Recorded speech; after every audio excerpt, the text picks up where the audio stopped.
बांग्लादेश में आरक्षण को लेकर के जारी हिंसा के बीच सरकार का तख्ता पलट हो चुका है। प्रधानमंत्री शेख हसीना ने अपने पद से इस्तीफा देने के बाद देश छोड़ दिया है। वहीं देश की कमान अब सेना के हाथों में है। हसीना के इस्तीफा देने से एक दिन पहले तक शेख हसीना और उनकी पार्टी अवामी लीग के नेता ये दावा कर रहे थे कि उनकी पार्टी सत्ता में रहने वाली है। लेकिन 24 घंटे में हालात ऐसे बदले कि शेख हसीना को सिर्फ 4 बैग लेकर के देश छोड़ना पड़ा और वहां से भागना पड़ा। देश छोड़ने के लिए शेख हसीना को 45 मिनट का समय दिया गया था, जो कि सबसे अहम था। इस दौरान बांग्लादेश में क्या क्या हुआ इस वीडियो में हम जानेंगे। नमस्कार, इन खबर देख रहे हैं आप और मैं हूं आपके साथ जानिसार खान। दरअसल पूरी कहानी यह है कि बीते दिन सोमवार को बांग्लादेश में हो रही हिंसा ढाका के आसपास तक ही केंद्रित था और स्थिति तेजी से लगातार बिगड़ती जा रही थी। इस दौरान लाखों की संख्या में प्रदर्शनकारी प्रधानमंत्री के आधिकारिक आवास गोनोबोबोन की ओर बढ़ रहे थे। उनकी सिर्फ एक ही मांग थी कि वो ये थी कि प्रधानमंत्री शेख हसीना इस्तीफा दें। मीडिया रिपोर्ट्स के अनुसार प्रदर्शनकारियों की भीड़ तेजी से आगे बढ़ रही थी, इसलिए अधिकारियों ने अनुमान लगाया कि वो हसीना के घर से सिर्फ 45 मिनट की दूरी पर हैं। ऐसे में शेख हसीना को एक मुश्किल फैसला करना था कि उन्हें अपने नज़दीकी लोगों की सलाह मान लेनी चाहिए और अपने लोगों पर बल का प्रयोग से बचना चाहिए या फिर देश छोड़कर बाहर चले जाना चाहिए।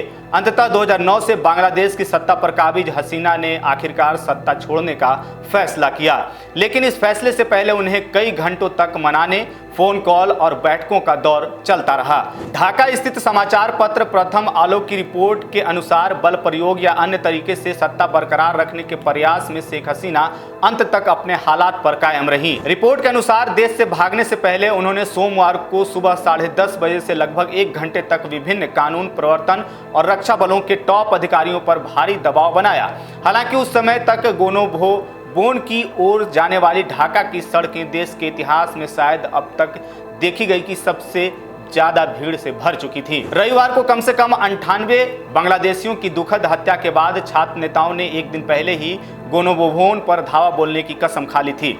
इस दौरान शेख हसीना ने सुरक्षा बलों से अधिक बल प्रयोग करने का आग्रह किया।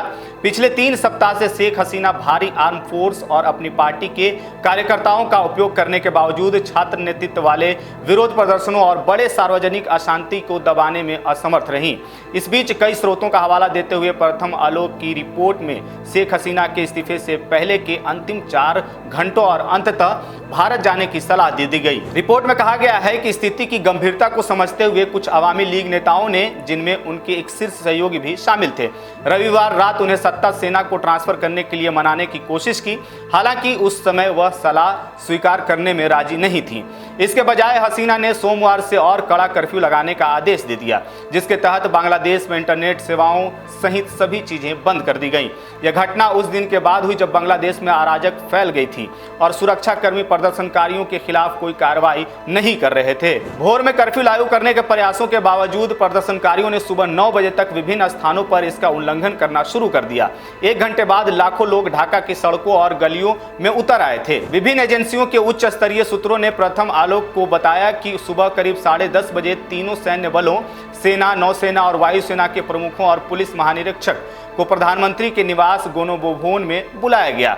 इस दौरान शेख हसीना ने हालात को कंट्रोल करने में सुरक्षा बलों की असमर्थता पर निराशा जाहिर की तथा सवाल किया कि वे उन प्रदर्शनकारियों के साथ सख्त क्यों नहीं थे जो कानून प्रवर्तन और सैन्य वाहनों पर चढ़ रहे थे और उन पर रंग पोत रहे थे। उन्होंने यह भी बताया कि इन अधिकारियों पर भरोसा किया था और उन्हें शीर्ष पदों पर नियुक्त किया था। ऐसे में पुलिस महानिरीक्षक ने तब उन्हें बताया कि हालात इतने बिगड़ चुके हैं कि पुलिस के लिए लंबे समय तक इतना सख्त रुख बनाए रखना संभव नहीं है।